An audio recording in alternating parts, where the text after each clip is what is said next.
প্রিয় শিক্ষার্থীরা, আজ আমি তোমাদের সাথে কিছু গুরুত্বপূর্ণ কথা বলবো। তোমরা মনোযোগ দিয়ে শুনবে। জি স্যার, আপনি বলুন, আমরা শুনছি। তোমরা এবার 10ম শ্রেণীতে পড়ছো, আর কিছুদিন পরেই তোমাদের নির্বাচনী পরীক্ষা। তোমরা যদি নির্বাচনী পরীক্ষা কৃতকার্য হতে পারো, তাহলেই তোমরা এসএসসি পরীক্ষা দিতে পারবে। তোমাদেরকে নিয়ে তোমাদের অভিভাবকদের রয়েছে অনেক স্বপ্ন। তারা চায় তোমরা ভালো রেজাল্ট করো, ভালো রেজাল্ট করে ভালোভাবে লেখাপড়া করে জীবনে অনেক উন্নতি করো। তাই তোমরা খুব মনোযোগ দিয়ে লেখাপড়া করবে, কঠোর পরিশ্রম করবে, যেন তোমরা খুব ভালো রেজাল্ট করতে পারো, বাবা মায়ের স্বপ্ন পূরণ করতে পারো। কিন্তু তোমাদের মধ্যে কেউ কেউ আছো যারা লেখাপড়ায় যথেষ্ট অমনোযোগী, লেখাপড়ায় ফাঁকি দাও। আবার কেউ কেউ আছো লেখাপড়ায় বেশ দুর্বল। যারা লেখাপড়ায় অমনোযোগী অথবা লেখাপড়ায় দুর্বল, তারা কিন্তু এই নির্বাচনী পরীক্ষায় আর কৃতকার্য হতে পারো না, যার ফলে তোমাদের এসএসসি পরীক্ষাটা আর দেওয়া হয় না। অথবা এসএসসি পরীক্ষাতেও তোমরা ভালো ফলাফল করতে পারো না, অনেক ক্ষেত্রে অকৃতকার্যই হয়ে আসো। সেক্ষেত্রে কিন্তু অধিকাংশ স্টুডেন্ট ড্রপ আউট হয়ে পড়ো। আবার অনেক ক্ষেত্রে তোমাদের বাবা মায়েরা রাগ করে তোমাদেরকে বিভিন্ন ধরনের অড জবে দিয়ে দেয়। আবার কেউ কেউ বিভিন্ন কিশোর গ্যাংয়ের সাথে জড়িয়ে পড়ো বিভিন্ন অপরাধের সাথে, মাদকের সাথে। তো এইটা আমাদের সমাজের জন্য খারাপ, পরিবারের জন্যও খারাপ, দেশের জন্যও খারাপ। পৃথিবীতে সবাই লেখাপড়া দিয়েই যে বড় হয়েছে, বিষয়টা কিন্তু এরকম না। লেখাপড়া ছাড়াও অনেকে অনেক উন্নতি করেছেন, অনেক সুনাম অর্জন করেছেন, যার যার যোগ্যতা দিয়ে, যার যার মেধা দিয়ে তারা আজ সমাজে সুপ্রতিষ্ঠিত। এরকম অসংখ্য উদাহরণ আমাদের আশেপাশে আছে, দেশ বিদেশে আছে।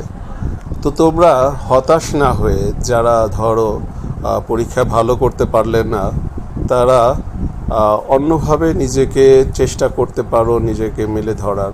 তোমরা কর্মমুখী বিভিন্ন প্রশিক্ষণ রয়েছে, সেগুলি তোমরা গ্রহণ করতে পারো।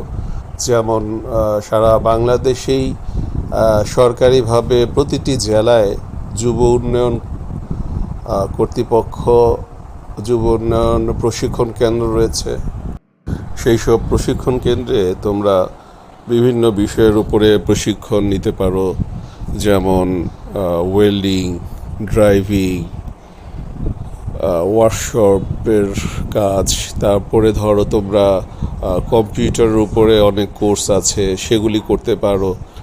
এমন অনেক প্রশিক্ষণ আছে যেগুলি গ্রহণ করে তোমরা তোমাদের নিজেদের স্কিলকে অনেক ডেভেলপ করতে পারো, এবং এইভাবে নিজেদের স্কিল ডেভেলপ করলে তোমরা দেশ ও বিদেশে তোমাদের চাকরির অনেক সম্ভাবনা তৈরি হতে পারে।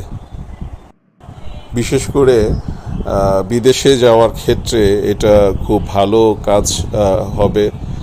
অনেক ডিমান্ড আছে সারা পৃথিবীতে স্কিলড ওয়ার্কারের। তো অনেক ক্ষেত্রে দেখা যায় বাংলাদেশের একটি সংস্থা রয়েছে বোয়েসেল, এই বোয়েসেলের মাধ্যমেও ট্রেনিং দেওয়া হয়। আবার অনেক ক্ষেত্রে যে অনেক দেশ আছে যারা বাংলাদেশের কর্মীদের প্রশিক্ষিত করে তারা নিজেদের খরচে তাদের দেশে নিয়ে যাচ্ছে। বোয়েসেলের মাধ্যমে এভাবে খুব অল্প খরচে বিদেশে প্রশিক্ষিত শ্রমিক বাংলাদেশ থেকে যাচ্ছে। তো তোমরা যারা ফলাফল ভালো করতে পারছো না, তারা কিন্তু নিজেদেরকে এইভাবে তৈরি করতে পারো। হতাশায় না ডুবে, বিভিন্ন অপরাধের সাথে যুক্ত না হয়ে, বিভিন্ন গ্যাং, কিশোর গ্যাংয়ের সাথে যুক্ত না হয়ে, অযথা সময় নষ্ট না করে তোমরা কিন্তু তোমাদের উজ্জ্বল ভবিষ্যৎ কেরিয়ারকে এইভাবেই বিল্ড আপ করতে পারো। অনেক ক্ষেত্রে আমি যেটা বলি যে যারা ধরো খুব ভালো স্টুডেন্ট, তারা কিন্তু যেই রেজাল্টটা করতেছে সেই রেজাল্ট করে দেখা যাবে দেশে চাকরি খুঁজতে খুঁজতে তোমরা যারা প্রশিক্ষিত হয়ে বিদেশে যাবে তারা কিন্তু তাদের চাইতে কোনো অংশে জীবনে কম উন্নতি করবে না।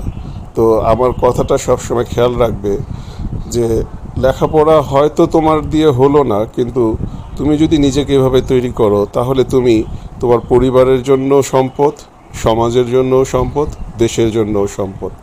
তাই সময় নষ্ট না করে দ্রুতই তোমরা বিভিন্ন কর্মমুখী প্রশিক্ষণের দিকে নিজেদেরকে নিয়োজিত করো। স্যার, আপনার কথাগুলি খুবই গুরুত্বপূর্ণ। আমি আপনার কথাগুলি মেনে চলার চেষ্টা করব। আমিও লেখাপড়ার পাশাপাশি এমন কিছু করার চেষ্টা করব যাতে করে নিজের স্কিলকে আরও ডেভেলপ করতে পারি। স্যার, আপনাকে অনেক অনেক ধন্যবাদ।